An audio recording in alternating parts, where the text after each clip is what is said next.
안녕하세요. 사연 읽어주는 남녀입니다. 오늘도 와주셔서 감사드리며 그럼 오늘의 사연 바로 시작하겠습니다. 안녕하세요. 저는 마음속에 내 자식을 잠재운 50대 여성입니다. 제 밑으로는 아들 둘이 있었어요. 애아빠가 큰애 10살이 되기도 전에 병으로 죽고 평생 혼자 키운 자식들이죠.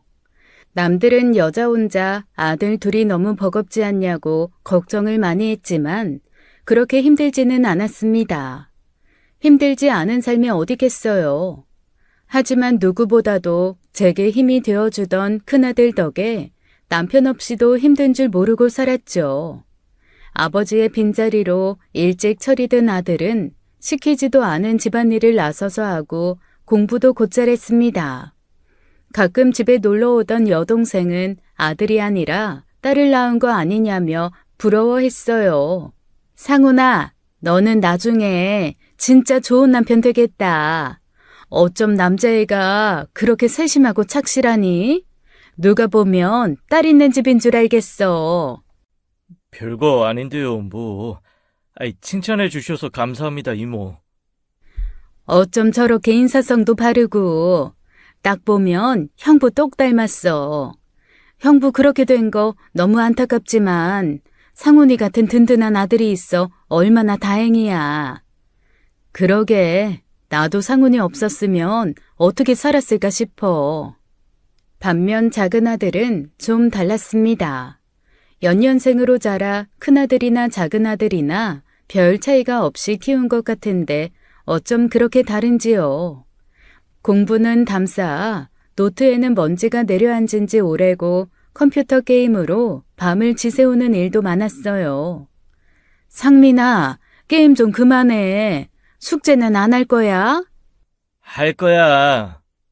아까도 한다고 해놓고 2시간이나 지났잖아. 아유, 한다고. 이것만 끝내고 한다고 했잖아. 너 이 녀석 진짜? 그러고 있는 꼴을 보면 한 번씩 성질이 확 나서 컴퓨터 콘센트를 뽑아버리기도 했어요. 그러면 아들은 불같이 화를 내며 분노를 주체하지 못했죠. 그럴 때마다 나서준 건 큰아들이었습니다. 아이, 진짜 엄마 미쳤어? 너 엄마한테 그게 무슨 말버릇이야. 구상민, 너야말로 미쳤어? 아이, 뭐래, 짱나게. 너 앞으로 게임 금지야. 엄마가 분명히 숙제 먼저 하라고 했지? 해야 할 일도 제대로 안 하면서 무슨 게임이야? 네가 뭔데 참견이야. 내가 게임을 하든 숙제를 하든 네가 무슨 상관이냐고. 구상민 너 진짜 안 되겠다. 컴퓨터 상훈이 방으로 옮겨. 그리고 할 때마다 상훈이 허락받고 해. 그런 크고 작은 싸움들이 끊임없었죠. 그러다 보니 작은 아들 때문에 골치 아픈 일도 많았고 말썽을 부리는 통에 학교로 불려가는 일도 잦았어요. 공부를 못하는 건 상관없었어요. 적어도 남에게 피해주는 일은 없어야 하잖아요. 게임 아이템을 학교 친구들에게 강매한다던가 학교 친구들을 PC방에 끌고 가 자기 게임 캐릭터를 키우라고 하는 등 말도 못할 짓을 많이 했죠. 한 학교에 반장하는 형과 문제아 동생인 담임이 학교 선생님들 사이에서도 말이 많았습니다. 죄인처럼 학교에 가면 선생님들의 동정과 연민을 받았어요. 상훈이 어머님, 걱정 많으시겠어요. 아, 예. 죄송합니다, 선생님. 애가 게임에 너무 푹 빠져서 저도 어떻게 해야 할지 모르겠어요. 집에 애아빠라도 있으면 휘어잡을 수 있을까 싶은데. 요즘 애들 게임에 빠지는 거 문제 많아요. 아빠가 있다고 해서 해결되는 것도 아니고요. 저희 집 애도 틈만 나면 컴퓨터 게임하게 해달라고 하는데 난처할 때가 한두 번이 아니에요. 집에서 못하게 하면 학교 친구들 대동해 PC방 간다고 협박하니 어쩔 수 없이 허락할 수밖에 없었어요. 적어도 집에서 게임하면 밖에서 문제 일으키는 일이 없으니 다행이다 싶었죠. 그렇게 주야장천 게임만 해대니 성적이 뭐 좋았겠나요. 큰아들은 서울권 대학에 갔지만 작은 아들은 대학 문턱도 못 들어갔습니다. 그 와중에 큰아들 대학 등록금을 가지고 트집을 잡는 거예요. 형한테 작년에 1,000만 원 들어갔다면서. 그럼 나도 줘야지. 그게 무슨 말이야? 너한테 왜 줘야 하는데? 그럼 엄마 나랑 형 차별할 셈이야? 형한테는 주고 나한테는 입 싹 닦는다고? 상훈이는 대학 등록금이잖아. 너도 그럼 대학에 가든지. 대학에 가서 쓰던 내가 알아서 쓰든 결국 나한테 투자하는 건 똑같은 거 아니야?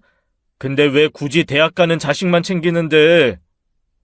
학교 가서 공부하는 돈이랑 게임에 쏟아부을 게 분명한 돈이랑 같아? 무슨 말도 안 되는 소리를 하고 있어? 기가 막혀서 상대도 하지 않으려고 했는데 매일같이 찾아와 그놈의 돈 타령 하는 거예요. 종잣돈 삼아 사업이라도 한다길래 못 이기는 척 어쩔 수 없이 돈 1,000만 원 해주고 말았습니다. 얼마나 시달렸으면 차라리 먹고 떨어지라는 심정으로 준 거예요. 다행히 그의 큰아들이 입대하는 바람에 작은아들이 형처럼 달라는 말은 더는 할 수 없게 되었죠. 그 사실을 알게 된 큰아들이 입대해서 받은 월급을 전부 모아 복학 등록금을 마련했거든요. 엄마, 등록금은 이제 내가 알아서 할 테니까 걱정하지 마. 행여 내 핑계 대면서 상민이 그놈이 돈 달래도 절대 주지 말고. 그거 그대로 뒀다가 엄마 나이 들어 노후 자금으로 써야지. 엄마 노후는 네가 걱정 안 해도 돼. 상민이야 좀 걱정이 되긴 하지만 상훈아, 엄마는 너한테 고마운 게 참 많아. 그러니까 등록금 걱정하지 말고 편하게 공부해. 악바리처럼 뭐든 너 혼자 다 해내려고 하지 말고, 응? 내가 할 수 있는 일은 내가 해. 엄마 고생시키고 싶지 않아. 아빠도 그걸 원하지 않을 거고. 상민이가 두 사람 몫을 하면 사는데 내가 엄마 안 도와주면 누가 엄마를 도와주겠어. 든든한 큰아들은 기어이 성적을 올려 전액 장학금을 받아오더라고요. 작은아들은 그렇게 4년 동안 큰애만큼 저한테 돈을 타갈 생각이었는데 그럴 빌미가 없어지니 나중엔 막무가내였어요. 아이, 돈 주라고. 대학 등록금이라고 생각하고 달라고. 언제는 형만큼이라도 해주라며. 그래서 해줬잖아. 상훈이는 대학 등록금 다 지가 벌고 장학금 타고 다니는데 형한테 든 돈이 없는데 뭘 똑같이 달라는 거야? 아이, 진짜. 구상훈 진짜 인생에 도움도 안 되는 새끼. 너 형한테 그딴 식으로 말할 거야? 도움 안 되는 새끼를 도움 안 된다고 하지. 그럼 뭐라고 하는데? 그 일로 4년을 지겹게 싸웠어요. 그래서 작은 아들이 입대했을 때 얼마나 심신이 편안했는지 모릅니다. 그 후 큰아들은 성실하게 대학 나와 좋은 직장에 들어가 아파트며 차를 사는 등 평범한 삶을 살았어요. 원래 평범한 월급쟁이가 가장 어렵잖아요. 딱 자기 몫을 하는 사람으로 자랐으면 좋겠다 싶었는데 딱 그렇게 자란 거예요. 하지만 작은 아들 인생도 예상에서 벗어나지 않더라고요. 제대 후 군에서 만난 사람들이랑 사업을 시작했는데 그중 하나가 동업자금을 들고 튀어 시작도 해보기 전에 망했다더라고요. 그때도 급한 불 좀 꺼달라고 해서 돈 500인가 해줬었어요. 그 후로도 제대로 된 일자리를 찾지 않고 아는 사람끼리 우르르 몰려다니며 인생 한 방을 노리는 한량처럼 살더군요. 보다 못한 큰아들이 나서서 일자리를 구해주겠다고 했지만 오히려 작은 아들은 큰아들의 인생을 비웃었습니다. 아이, 상민아, 그러지 말고 내가 일자리 하나 알아봐 줄 테니까 거기 출근해. 못해도 한 달에 250 정도는 받을 수 있는데 꾸준히 모으면 대출도 나온다더라. 너도 집 사고 안정적으로 살아야지. 뭐? 한 달에 250? 티끌은 모아봐야 티끌이야. 너 집도 대출받아 샀다며. 어느 세월에 그 빚 다 갚을래? 나는 너처럼 답답하게는 안 살아. 두고 보라고. 몇 년 후면 너보다 내가 훨씬 더 잘 살고 있을 테니까. 철없는 작은 아들은 그렇게 자기 신념을 고집하며 하루살이처럼 살더라고요. 다 큰아들이 그렇게 살겠다는데 뭐 어떻게 하겠어요. 어려서 게임으로 속 썩이는 것도 못 막았는데요. 하지만 그렇게 큰 소리 떵떵 치며 한량같이 사는 애가 뭐 얼마나 잘 살겠습니까? 큰아들이 아파트 대출금을 하루하루 착실하게 갚아나가던 때 작은 아들은 틈만 나면 제게 와서 손을 벌리는데요. 성인이 되고부터 맡겨놓은 돈 찾으러 오는 사람처럼 돈을 요구하는데 도저히 안 되겠다 싶더라고요. 한두 번이야 사정이 워낙 힘들고 급하다고 하니 부모된 도리로 도와줬지만 그렇게 도와주다 보니 3번, 4번은 너무 쉬운 거예요. 엄마, 내가 이번에 진짜 기가 막힌 사업 아이템이 있거든?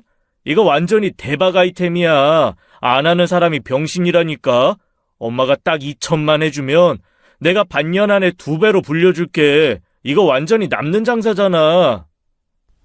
2배고 3배고 관심 없으니까 그만 가라고. 어? 너는 여기가 무슨 자선단체 사업장인 줄 알아? 자선단체는 진짜 힘든 사람이나 돕지. 너는 진짜 힘든 것도 아니고 젊은 애가 어떻게 된 게 제대로 돈 벌 생각은 안 하고 맨날 손만 벌려. 잘해보려고 하는 거잖아, 나도. 누가 그냥 달래? 돌려준다니까. 됐다니까? 다 필요 없으니까 돈 얘기하려거든 찾아오지도 마. 아주 꼴도 보기 싫어. 그렇게 단호하게 내쫓아버리고 나니 처음이 힘들지 결국 마음도 편해지더라고요. 제가 안 도와준다고 해서 작은 아들 상황이 안 좋아지는 게 아니라는 걸 받아들이게 된 거예요.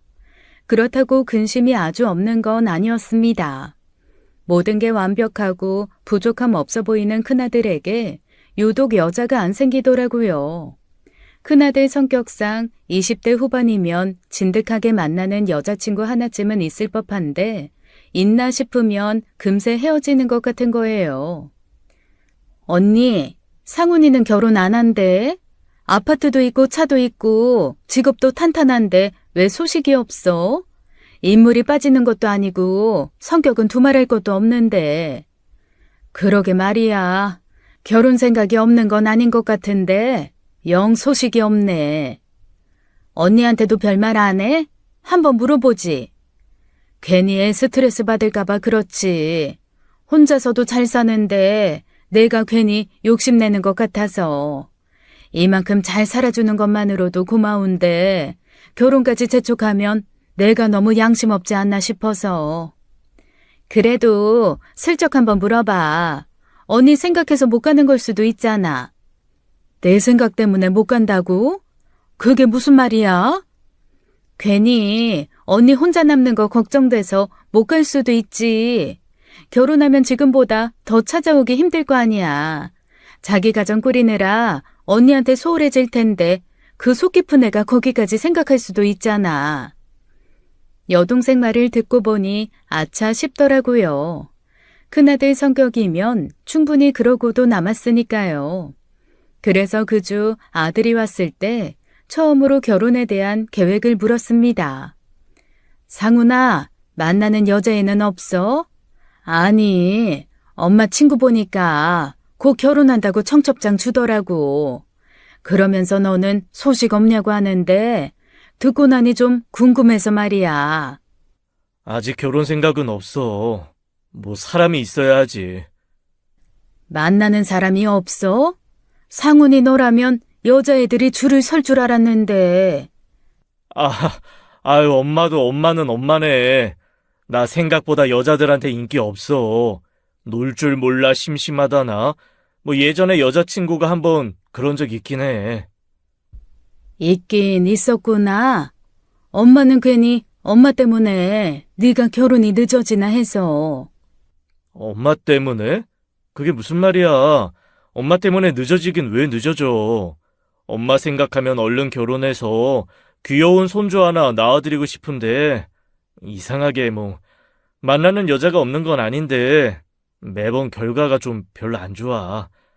잘 만나다가도 갑자기 연락이 끊긴다거나 뭐 느닷없이 헤어지자거나 그런 거 보면 내가 문제가 있나 싶기도 하고. 네가 문제가 있긴 뭐가 있어? 어디 왕족 공주를 갖다 붙여놔 봐. 집안 하나가 좀 딸리지 너 하나 부족한 거 하나도 없어.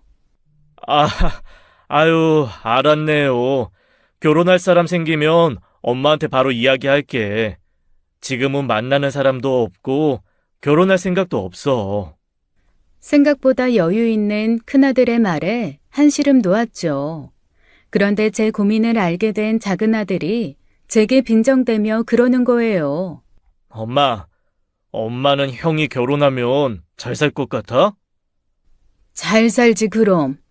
아유, 형은 딱 퐁퐁남 되기 좋은 상대거든. 아마 고생이랑 고생은 다 하고 호구처럼 살걸? 퐁퐁남? 그게 뭔데? 별 볼 일 없는 여자 만나 나중에 한눈 팔더라도 이혼도 못하고 돈은 돈대로 벌어다 바치면서 심지어 뻐꾸기 키우며 살지도 모른다는 거지. 뭐? 너 그게 대체 무슨 말이야? 무슨 말 같지도 않은 소리를 하고 있어? 왜 발끈해? 뭐 내가 틀린 말 한 것도 아니고. 구상훈 그거 은근히 호구 같은 면 있잖아. 여자가 작정하고 꼬시면 금세 넘어갈 거 뻔한데 이상한 여자 만나 결혼에 그렇게 살 바에야 지금처럼 혼자 사는 게 100배 1000배 낫지 않겠어? 네 형이 그럴 사람이라는 거야? 우리 애가 착해 빠졌어도 그렇게 사리 분별 못하는 애 아니야. 너는 형을 알기를 아유 됐다. 내가 너랑 무슨 말을 하니. 그냥 지금처럼 시시한 취미생활이나 하면서 돈 벌어다 놓고 나중에 나 결혼하면 내 아들한테 재산이나 물려주면 되지. 인생 별거 있어.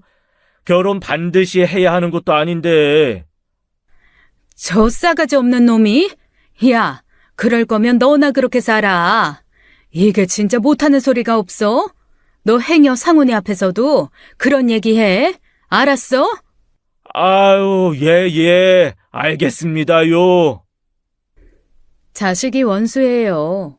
내 속에서 나온 애라 어디 던져버릴 수도 없고 별 말 같지도 않은 얘기로 속을 긁는데 어처구니가 없더라고요.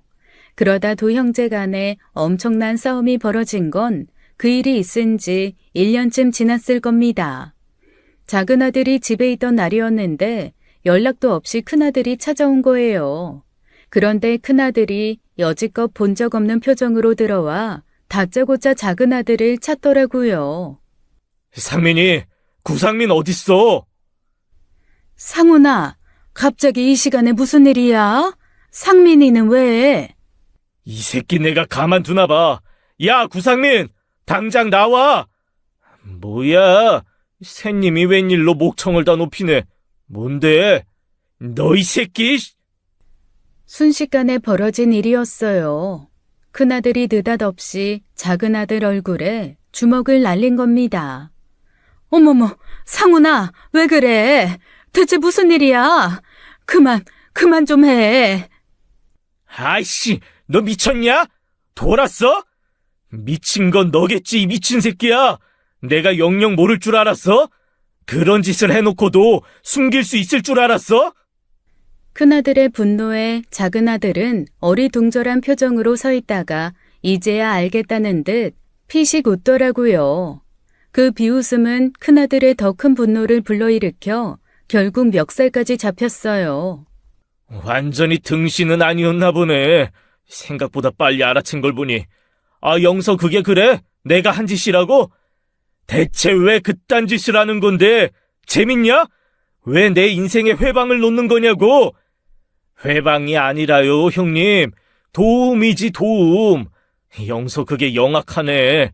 내가 분명히 말하지 말라고 하니까 안 한다면서 나한테 지갑 하나 받아가던데. 너 이 자식이... 큰아들은 다시 분노로 주먹을 들었습니다.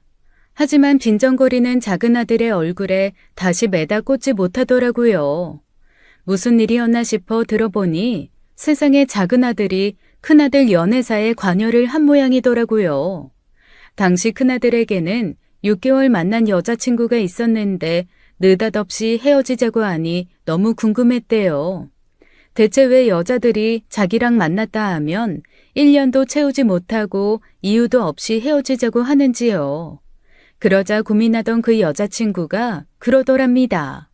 상훈 씨 동생 악취미 가지고 있더라. 내 동생? 내 동생이 왜? 며칠 전에 상훈 씨 동생이라는 사람이 연락했어. 인스타로 연락 와서는 만나자고 하길래 만났는데 진짜 별로더라. 뭐? 상민이랑 만났단 말이야? 왜? 상훈 씨랑 헤어지라던데?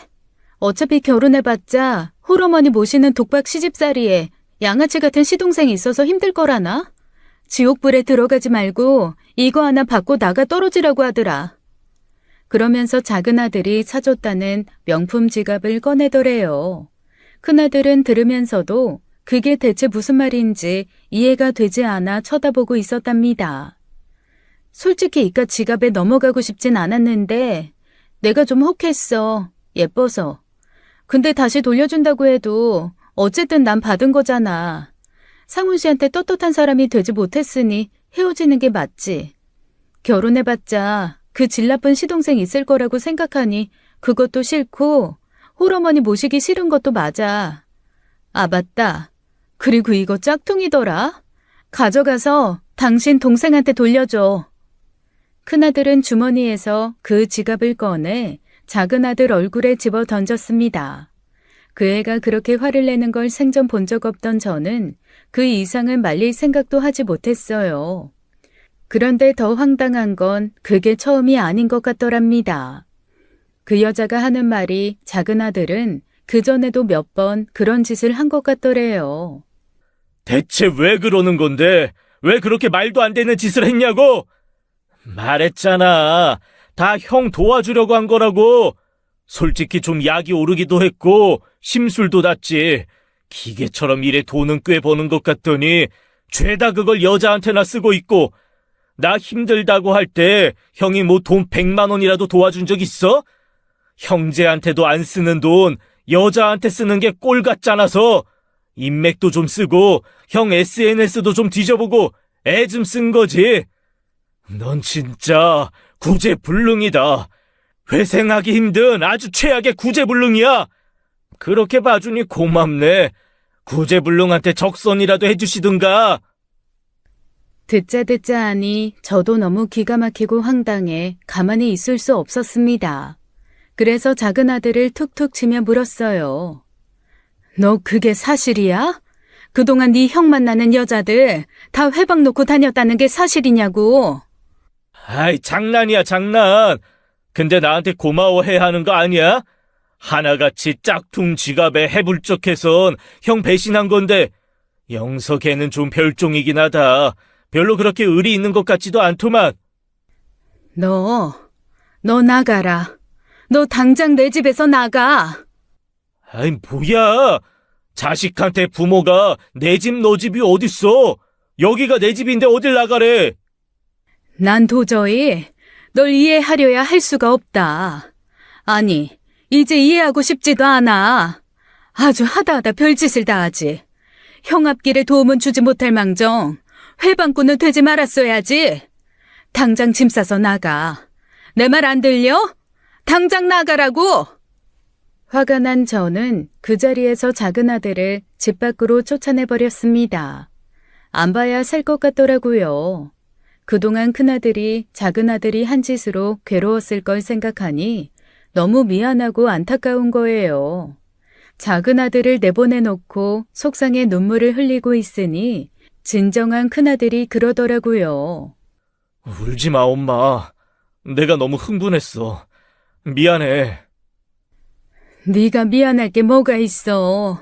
다 상민이 저놈의 자식 때문이지. 그동안 얼마나 마음이 아팠을 거야. 얼마나 스트레스를 받았겠어. 됐어. 의혹이 풀렸으니 상관없어. 적어도 나한테 문제 있었던 게 아니라는 건 밝혀진 거잖아. 상민이 저 새끼 말대로 결국 결혼까지 하긴 힘든 사람 놓친 것뿐이니 아쉽지도 않고, 그냥 나한테 그런 짓을 했다는 게 믿기지가 않았을 뿐이야. 대체 왜 저러나 몰라. 같은 뱃속에서 나와서 똑같이 키웠는데 왜 혼자 모난 돌처럼 구냔 말이야. 미안해, 엄마. 나 아무래도 상민이 전처럼 보고 살기는 좀 힘들 것 같아. 그러니까 이해 좀 해줘. 당연하지. 절대 만나지도 말고 연락도 하지 마. 그렇게 두 형제는 남이 되었지만 저는 속이 다 편했습니다. 누군가는 그래도 형제인데 그렇게 남처럼 살게 해선 되냐? 부모 역할을 제대로 하라고 충고하는 사람도 있었어요.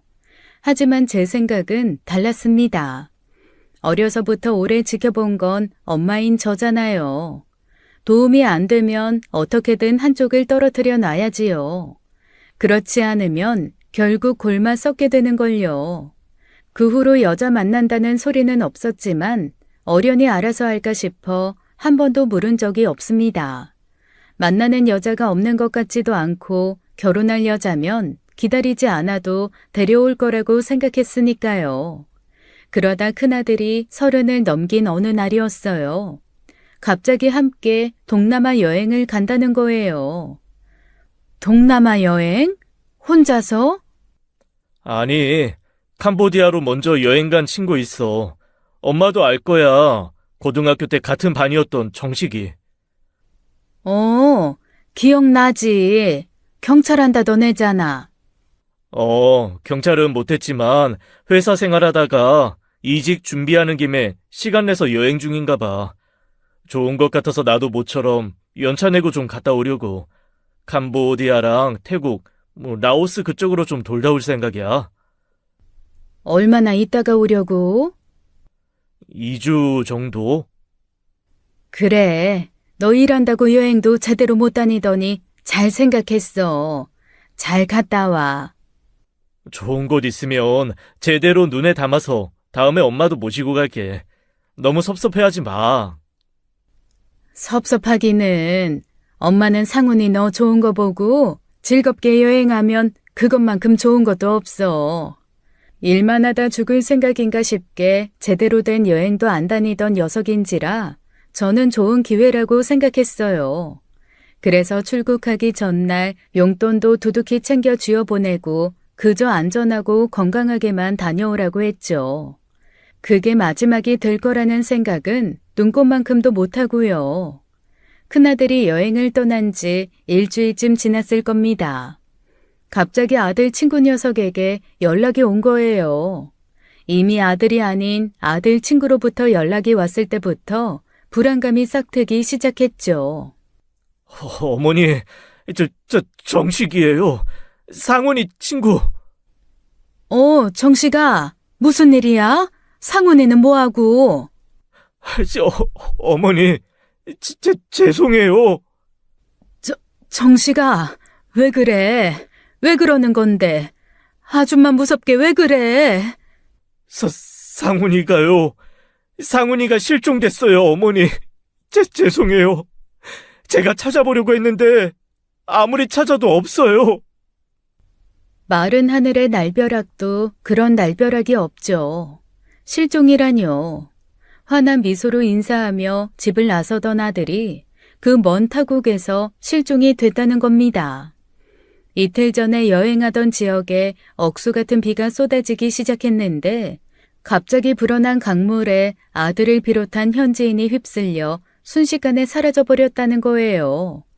뒤늦게 현지 경찰들과 교민들의 도움을 받아 찾아보려고 했지만 못 찾았다면서요.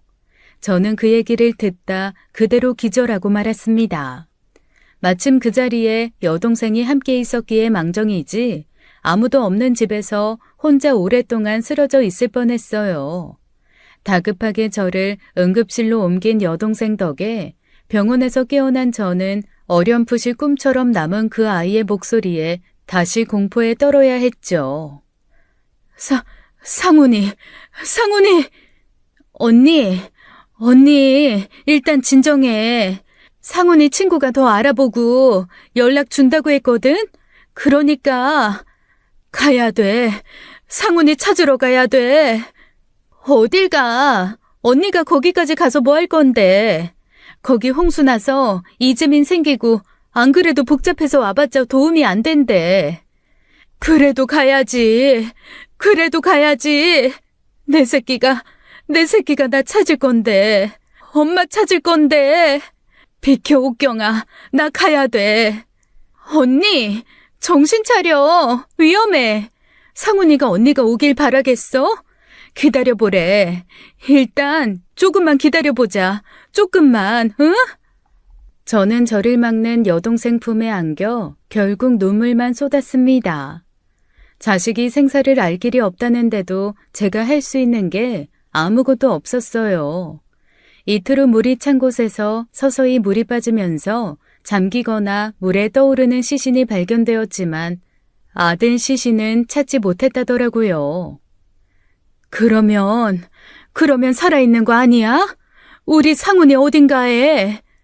희망을 가지고 물었지만 아들 친구는 묵묵부답이었습니다.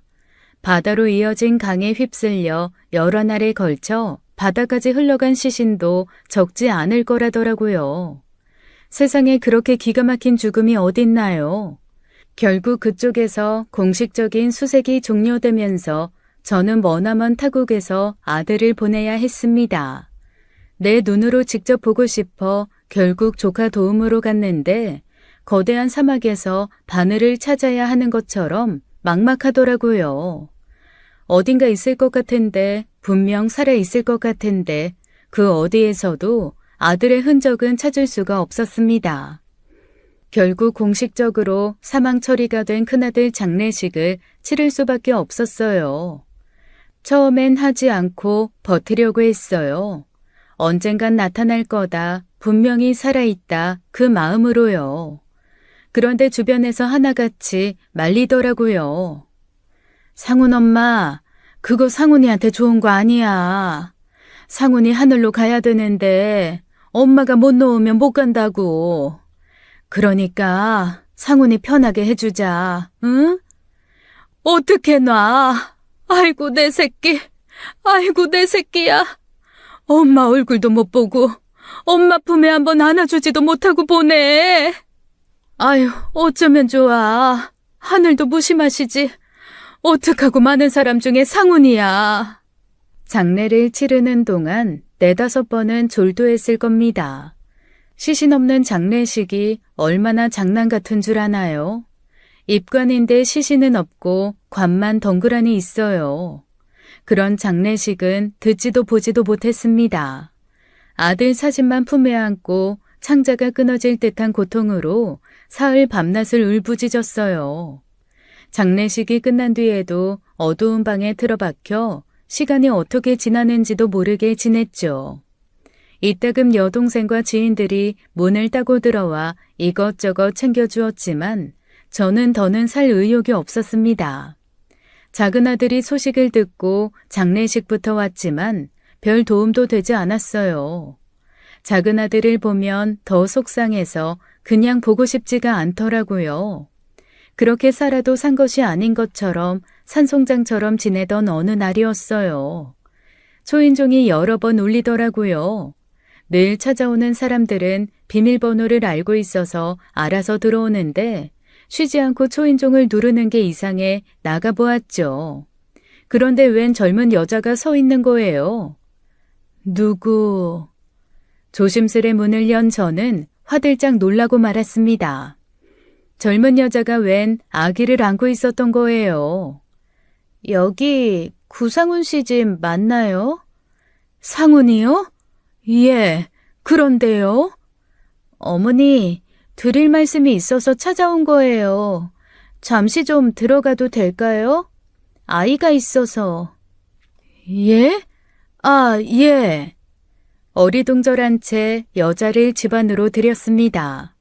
여자는 태연하게 거실 바닥에 아이를 눕혀놓고 옷매무새를 정돈하더라고요. 대체 누군데 우리 상훈이를 알아요? 어머니, 이 아이 상훈 씨 아이예요. 예? 그 여자는 저희 집 거실 바닥에 누워있는 그 아이가 죽은 큰아들의 아이라고 했습니다. 세상이 저를 놀리는 건지 연달아 믿기지 않는 일들이 생기니 순간 이게 꿈이구나 싶더라고요. 느닷없는 아들의 죽음도 모자라 생뚱맞게 큰아들의 아이라뇨. 믿기 어려우시면 어머님이랑 유전자 검사 해보셔도 돼요. 틀림없이 상훈 씨 아이 맞아요. 결혼을 전제로 만나다 저희 집 사정 때문에 헤어지게 됐거든요. 아이 가진 걸 상훈 씨한테 말하지 않고 혼자 키우려고 하다가 최근에 사정이 나아져서 상훈 씨 다시 만나고 싶어서 온 건데 상훈 씨 그렇게 됐다는 소식에 눈앞이 깜깜하더라고요. 여자는 갑자기 눈물을 흘리기 시작했습니다. 저는 아무도 없는 집안을 두리번거리며 살폈어요. 누가 저 놀리나 싶어서요. 그 여자 말로는 연애하다 헤어진 후 임신 사실을 알게 되고 혼자 낳았다는데 믿을 수가 있어야죠. 결국 그 여자 말대로 저는 유전자 검사부터 했습니다. 조카 도움을 받아 공신력 있는 곳에서 검사를 했는데 놀랍게도 진짜 제 손주로 나온 거예요. 여자는 놀라지도 않고 태연히 그러더라고요. 아빠 얼굴 한번 본 적 없지만 그래도 할머니라도 만날 수 있게 돼서 정말 다행이에요.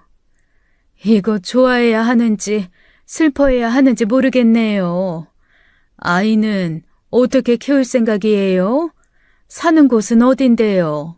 사실 하던 일을 다 그만두고 아이를 낳았어요.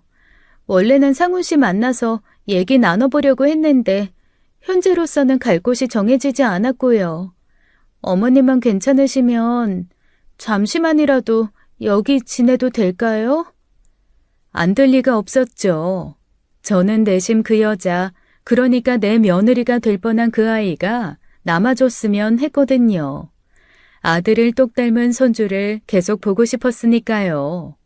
그래서 저는 당분간 그 여자를 제 집에 머물게 했습니다.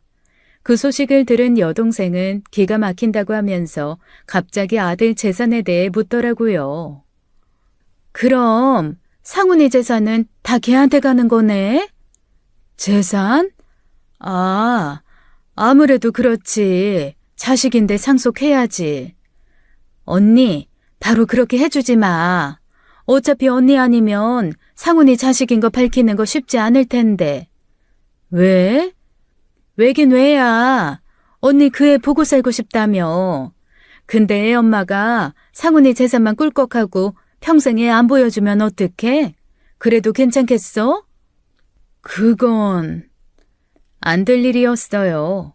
그 애를 머물게 한 이유는 다 우리 큰아들 핏줄 때문인 건데 재산을 넘겨주면 모든 걸 빼앗기게 되는 셈이잖아요. 그래서 저는 고민 끝에 그 여자를 불러다가 이야기했습니다. 상황이 이렇게 돼서 복잡하지만 경준이가 받아야 할 상속 재산은 좀 나중에 주고 싶은데 어떻게 생각해요? 아, 나중에요? 나중에 언제? 글쎄요. 10년이든 5년이든 나는 좀 이따가 주고 싶어요. 어머니, 좀 당황스럽네요. 엄밀히 말해 그 돈은 상훈 씨 아들인 경준이 거고 법적 후견인은 친모인 저인데 그 재산을 관리해도 제가 하는 게 맞다고 생각해요. 내가 뭐 필요해서 쓰려고 하는 게 아니라 그냥 자식 잃은 부모 욕심이라고 생각해줘요. 나는 아가씨랑 경준이가 내 집에서 좀 머물러 줬으면 좋겠거든요. 상훈이 간 지 얼마 되지도 않았고 경준이 보면 우리 상훈이 생각이 나고 내가 이렇게 부탁할게요. 당분간만 같이 지내면서 경준이 좀 보게 해줘요. 여자는 생각지도 못했다는 듯 곤란한 표정을 지었습니다. 하지만 저도 순순히 물러날 생각은 없었어요.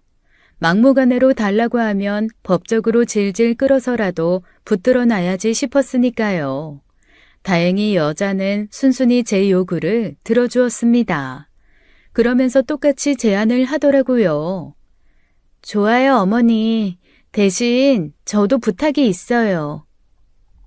제가 원래 일을 하던 사람이에요. 그래서 아이 키우면서 집안에 있는 게 너무 힘들어서요. 괜찮으시면 아이 맡기고 저 일 다니고 싶어요. 그거야 얼마든지 그래도 좋아요. 경준이는 내가 볼 테니까 걱정하지 말고 다녀요. 그렇게 저는 얼마 전까지만 해도 세상에 존재하는 줄도 몰랐던 며느리 손주와 함께 살게 된 거예요. 사람의 힘이란 게 참 신기해요. 얼마 전까지만 해도 숨만 쉬어도 그 들이마시는 숨에도 속이 말라 죽을 것 같더니 방긋방긋 웃는 애를 보고 있으니 사라지는 거예요. 까마득히 멀어진 아들 어렸을 때 모습이 생각나 웃으며 보다가도 눈물 짓는 날도 많았죠. 갑자기 나타난 손주가 내 목숨을 살렸다. 큰아들이 이러라고 남겨놓고 갔나 싶었죠. 그런데 좀 마음이 쓰이는 게 있었습니다. 바로 큰아들이 좋아 만났다는 그 며느리 때문이었어요. 며칠 지내보니 이상하게도 큰아들이 좋아할 만한 구석이 없는데 싶었거든요. 나가다 들어오면 어렴풋이 담배와 술 냄새가 났고 전화 통화하는 목소리도 경박스럽기 그지없었어요. 제가 있는 집이라 조심하는 것 같았지만 불쑥불쑥 욕설이 나오기도 하고요. 하지만 그 애한테 이상한 의문을 품거나 질문을 하게 되면 손주를 데리고 가버릴 것 같아 아무것도 묻지 못했습니다.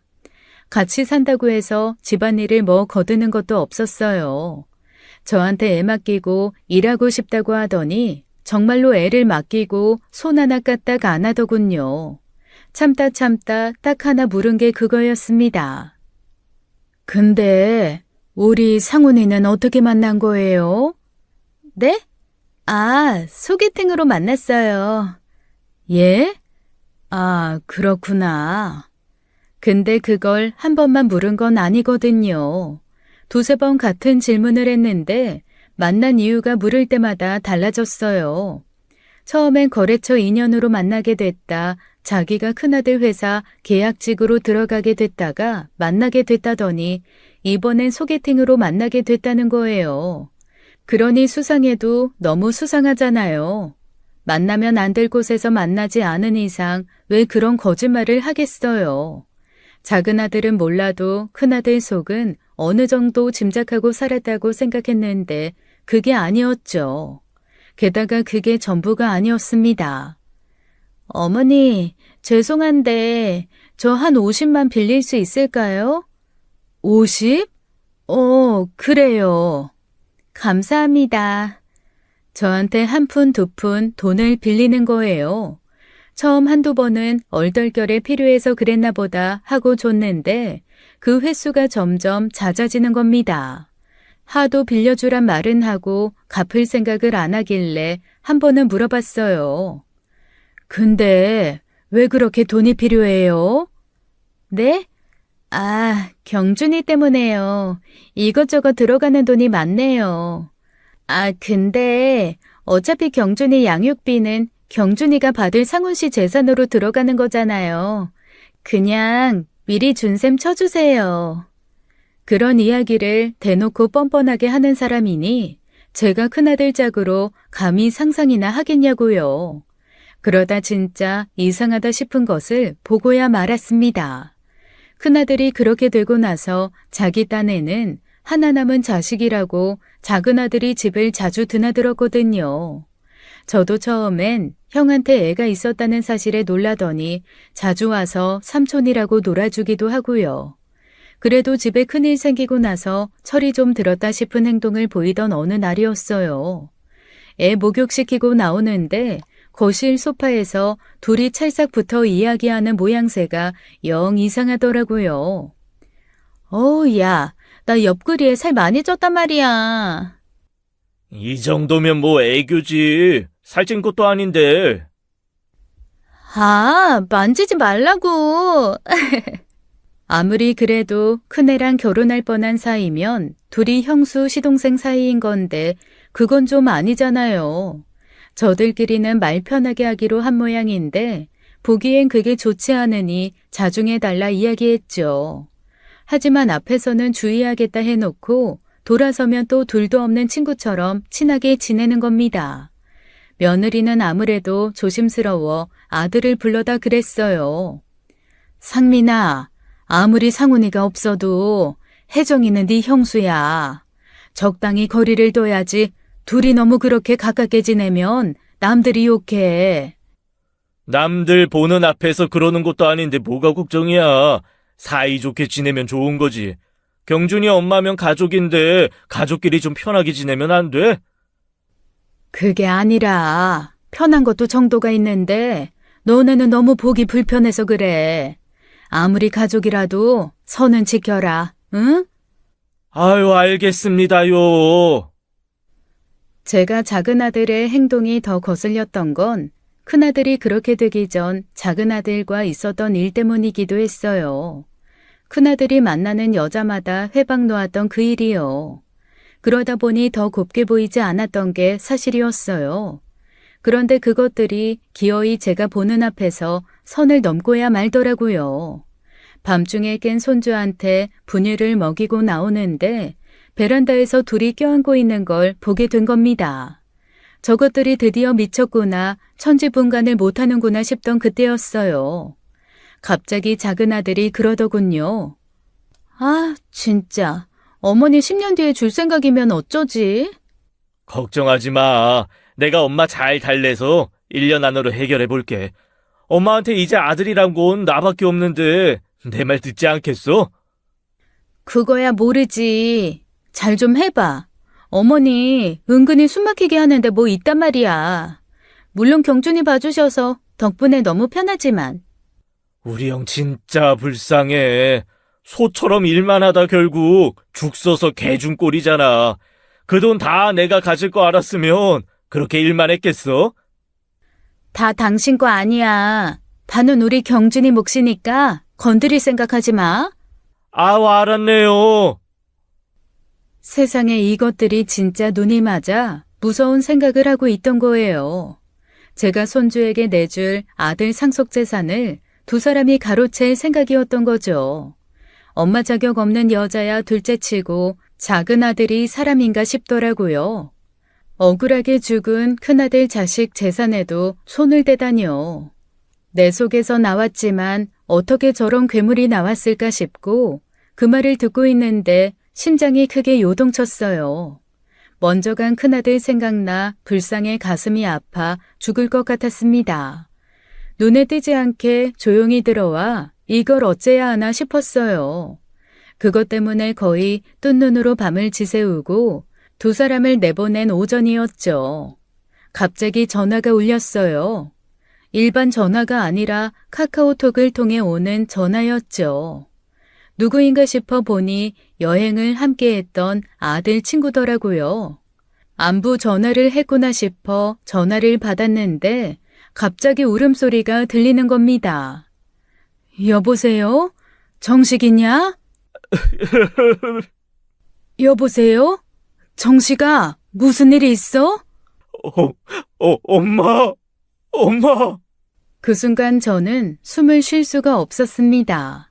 꿈에 그리던 큰아들 목소리였어요. 잠을 제대로 못 자 헛것을 들었나 싶어 액정을 살폈는데 아들 친구 전화가 맞더라고요. 그런데 그 전화기에서 울리는 목소리는 영락없이 큰아들이고 엄마라고 찾으니 얼마나 놀랐겠어요.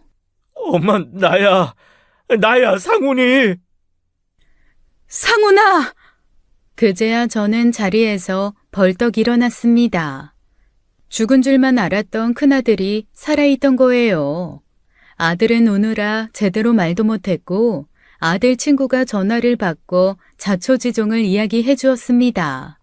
아들은 운 좋게 강물에 휩쓸려 떠내려가다 함께 떠밀려온 쓰레기를 붙들어 물에 잠기지 않을 수 있었대요. 그러다 정신을 잃었는데 눈을 떠보니 웬 마을이더랍니다. 떠내려오다가 머리를 부딪힌 건지 죽을 뻔했다는 충격 때문인지 기억이 없었대요. 자기가 어디서 왔는지 이름이 무엇인지 아무것도 기억이 안 나더라는 겁니다. 완전히 오지 현지인들이 살던 마을에 동떨어져 마을 사람들의 도움으로 정신을 차렸고 2주 전 몸이 나아지면서 기억도 돌아와 수소문 끝에 큰 도시로 나올 수 있었대요. 고맙게도 아들 친구놈이 장례식이 끝나자마자 다시 그곳으로 가 아들을 찾으러 다녔답니다. 아무리 생각해도 상훈이가 살아있을 것 같아서 포기할 수가 없었어요. 제가 오자고 한 여행에서 그렇게 돼서 죄책감도 너무 컸고, 어머니, 상훈이 찾았어요. 생각보다 건강하고 병원에서 큰 이상은 없대요. 여권 문제만 해결되면 금방 돌아갈 수 있을 것 같아요. 아이고, 하나님 부처님 천지신명님, 감사합니다. 감사합니다. 한바탕 아들을 붙들고 오열한 저는 문득 손주가 보여 아들에게 얘기해 주었어요. 너 지금 내가 누구랑 같이 지내고 있는지 알면 까무라칠 거야. 그게 무슨 말이야? 상훈이 너 오자마자 아빠 되게 생겼어. 너 닮아서 애가 똑 부러지고 예쁘다. 어? 애? 애 아빠? 엄마 그게 대체 무슨 말이야? 얼떨떨하겠지. 생각지도 못한 애가 있었다니 얼마나 놀라겠어. 혜정이 기억은 나지? 혜정이가 네 애를 낳았대. 엄마 그게 무슨 말이야? 혜정이라니? 혜정이가 누군데?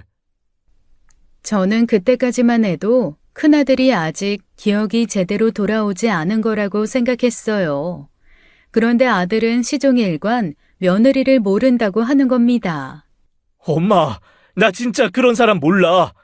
지금 사진 보내줄 수 있어? 혜정이라니.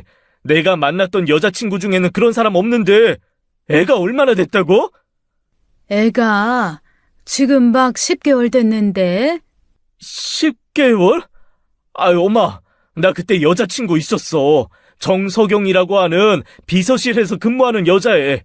단발머리에 키는 나보다 한두 뼘 정도 작은 아담한 애야. 아닌데? 키가 딱 상민이만 해. 좀 커. 그러면 나 정말 모르는 사람이야. 근데 그 여자가 내 아이를 낳았다고 왔다고? 이게 대체 무슨... 그럴 리가 없어, 상훈아. 내가 혹시 몰라서 나랑 유전자 검사도 했는데 조손관계라고 했다니까. 조손 관계?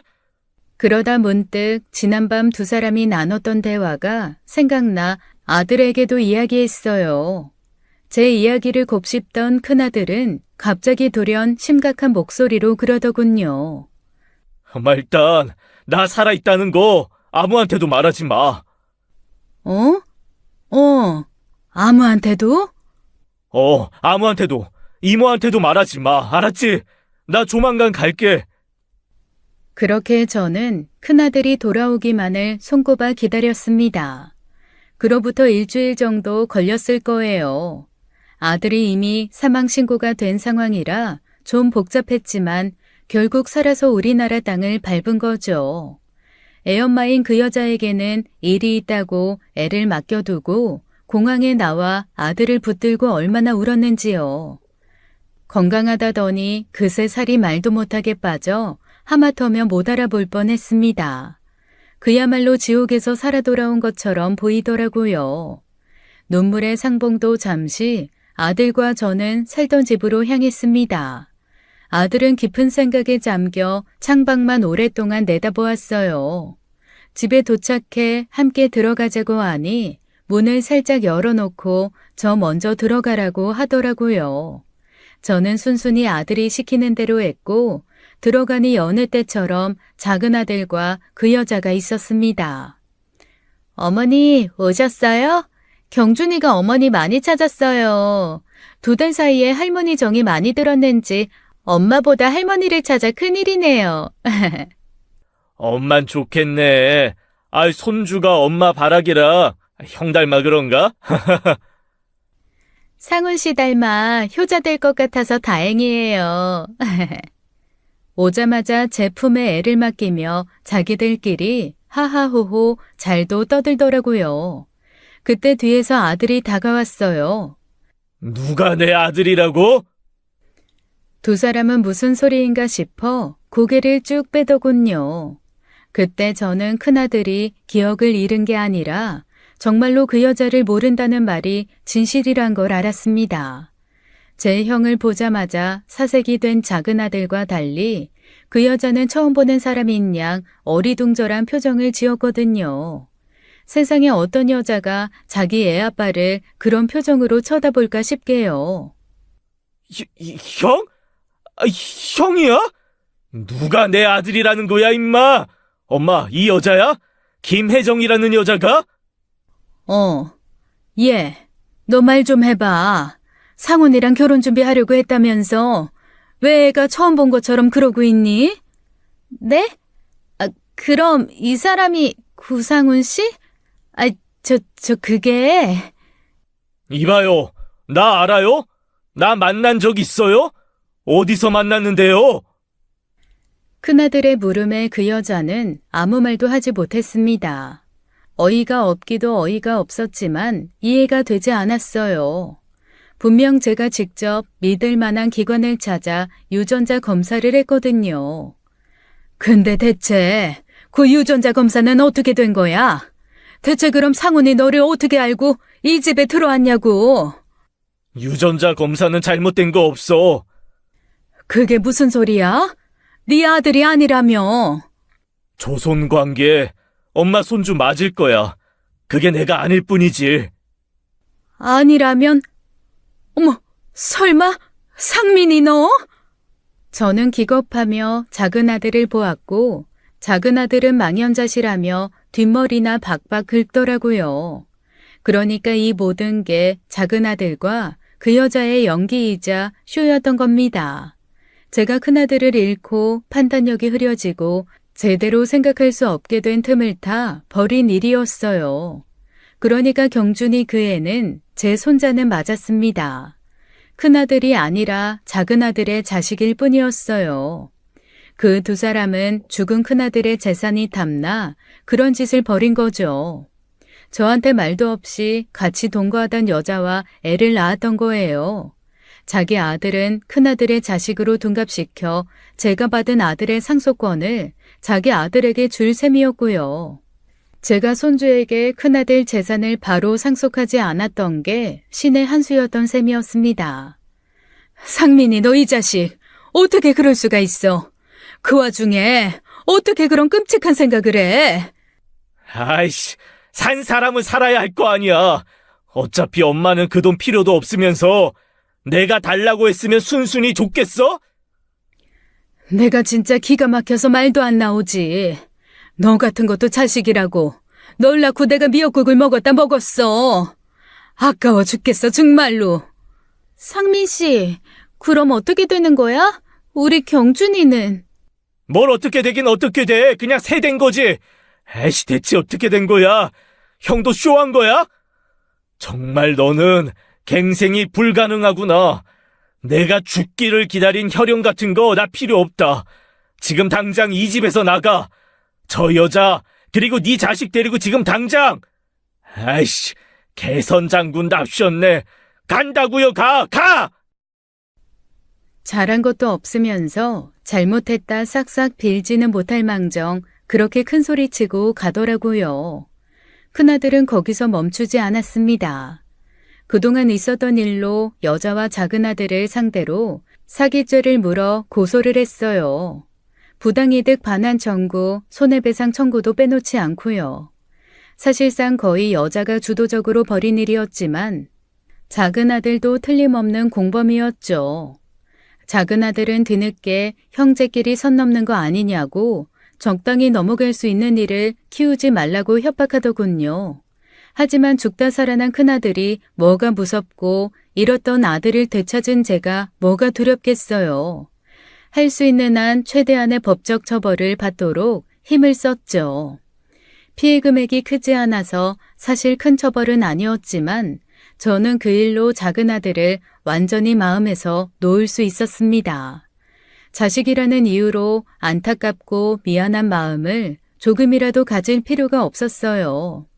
그 후 저는 작은 아들이 행여 찾아오기라도 할까봐 큰아들이 마련한 집으로 이사해 함께 살았어요. 그러다 큰아들이 데려온 진짜 며느리감과 함께 살기 시작했고 며느리는 얼마 전 첫 아이를 출산했죠. 그렇게 작은 아들의 존재가 잊혀가던 와중 여동생한테 연락이 오더라고요. 언니, 상민이 돈 필요하대. 그걸 왜 나한테 얘기해? 기막히라고 전해주는 거야. 재혁이한테 연락 왔다더라. 보석금 좀 내달라고. 뭐? 그럼 지금 구치소에 있다는 거야? 아휴, 가지가지 하네. 재혁이가 모르쇠 하고 끊어버렸대. 그러면서 언니한테도 연락 가겠다고 이모 걱정된다고 말해주더라. 언니, 마음 단단히 먹어. 단단히 먹을 것도 없어.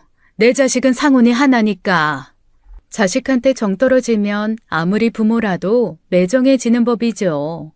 구치소에 들어가 보석금이 필요하다는데 안타까운 마음은커녕 들어가서 정신이나 차렸으면 싶었습니다. 사람은 쉽게 바뀌지 않는 법이니까요. 전 오래전 이미 작은 아들은 가슴에 묻어두기로 했어요. 아마 다시 꺼내보지 않을 가슴속 아주 깊은 곳에 묻어두었죠. 얼마 남지 않은 세월 당장 눈앞에 있는 자식들 챙기며 살아가야겠습니다. 지금까지 사연 읽어주는 남녀였습니다. 끝까지 시청해주신 여러분 감사드리며 저희는 다음 사연으로 돌아올게요. 감사합니다.